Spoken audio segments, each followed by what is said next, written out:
ایک بزرگ تھے تو وہ کنویں پہ پانی بھرنے گئے تو ایک خاتون بھی مٹکے میں پانی بھر کے جانے لگی تو تھوڑا کیچڑ تھا، وہل تھا، تو ان کی نظر پڑی تو انہوں نے کہا کہ ذرا دھیان سے پاؤں نہ پھسل جائے. تو اس خاتون نے گھڑا رکھ دیا اور اس عالم سے مخاطب ہو کے کہنے لگی کہ میں اگر پھسل جاؤں گی تو کیا ہوگا؟ گھڑا ٹوٹ جائے گا، 2 آنے کا بازار سے اور لے آؤں گی، لیکن حضرت اگر آپ پھسل گئے تو کچھ نہیں بچے گا. عالم کا پھسلنا، عالم کا پھسلنا، ایک جہان کا پھسلنا ہے. حضرت عمر رضی اللہ تعالیٰ عنہ نے فرمایا 3 چیزیں اسلام کی عمارت کو ڈھا دیتی. پہلی چیز ذلت العالم، عالم کا پھسل جانا. جب عالم پھسلتا ہے تو معاشرہ پھسلتا ہے. عبداللہ بن معتز نے کہا کہ عالم کے پھسلنے کی مثال کشتی کے اندر ٹوٹ پیدا ہو جانا، انکسار پیدا ہو جانا، سوراخ ہو جانا ہے. چونکہ کشتی کے اندر جب سوراخ ہوتا ہے تو پھر کشتی بھی ڈوبتی ہے اور کشتی کے اوپر جو بیٹھے ہوئے ہوتے ہیں وہ بھی ڈوب جاتے ہیں. تو عالم جب خراب ہوتا ہے تو وہ خود بھی برباد ہوتا ہے اور اس کے ساتھ جڑے ہوئے سینکڑوں ہیں، ہزاروں ہیں یا لاکھوں ہیں، وہ بھی برباد ہو جاتے ہیں. دوسری چیز وجدال المنافق بالکتاب، اور منافق شخص کا کتاب اللہ کو لے کے جھگڑے شروع کر دینا.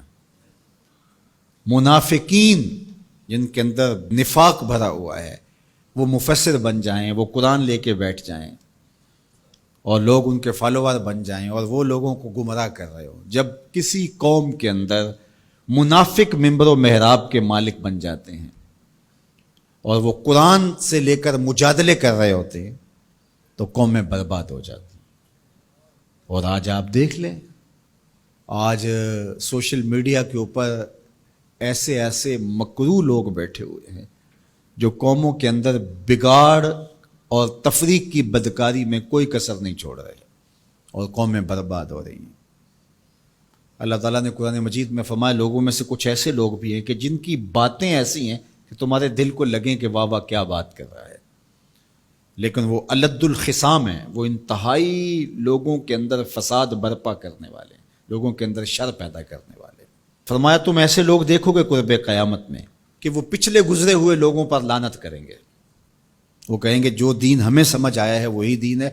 ماضی کے اندر بڑے بڑے محدث، فقیہ اور بڑے بڑے بزرگ، وہ کہیں گے ان کو کیا پتہ تھا، دین کی تو سمجھ ہمیں آئی. اور آج ہم دیکھتے ہیں کہ لوگ کہہ رہے ہیں کہ ہمارے جیسا تو کوئی زمانے میں ہے ہی نہیں، دین کا تو فہم ہی ہمیں ملا ہے. ماضی میں تو سارے لچھے بیچتے تھے، انہیں کیا پتا تھا دین کیا ہے.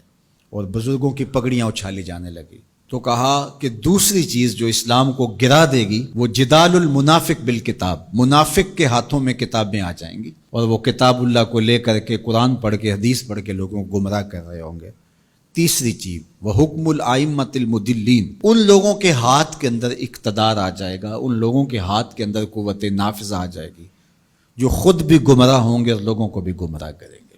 جب یہ 3 چیزیں ہو جائیں، حضرت عمر نے فرمایا تو اسلام کی عمارت ڈھا دی جائے گی. جب فتوے حکمرانوں کی مرضی کے مطابق دیے جائیں گے اور وہ اپنی خواہش کے مطابق فتوے کا معیار طے کریں گے تو پھر نتیجہ وہی ہوگا جو اس وقت پوری دنیا کے اوپر مسلمانوں کا ہو گیا. اور آج اسلام دنیا کے اوپر غریب الوطن ہے.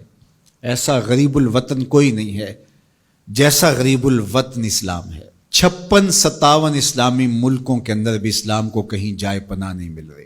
اج دین نبی دا وانگ یتیماں کر کر تکے کھاوے، کتھوں لباں عمر بہادر جڑا روندے نوں گل لاوے.